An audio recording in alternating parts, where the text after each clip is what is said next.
कायम असल्याने नंदुरबार जिल्ह्यात अद्याप केवळ 90%च खरीप पेरणी.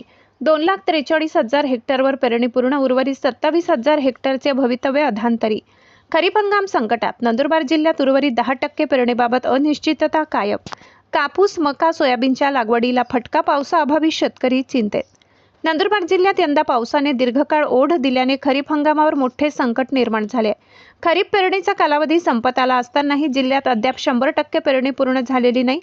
सुमारे 2,70,000 हेक्टर क्षेत्रापैकी आतापर्यंत 90% म्हणजेच 2,43,000 हेक्टर क्षेत्रावर पेरणी झाली असून उर्वरित 27,000 हेक्टर क्षेत्रावर पेरणी होणार की नाही याबाबत अनिश्चितता कायम आहे.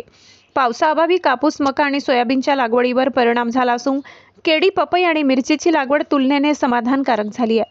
उशिरा पेरणी झालेल्या पिकांचे भवितव्य, उत्पादन आणि बाजारभावाबाबतही शेतकऱ्यांमध्ये चिंता वाढली असून पावसाच्या प्रतीक्षेत शेतकऱ्यांच्या नजरा आता आकाशाकडे लागल्या आहेत. आदिवासी आवाज न्यूज नंदुरबार जिल्हा चॅनलला सबस्क्राईब करा.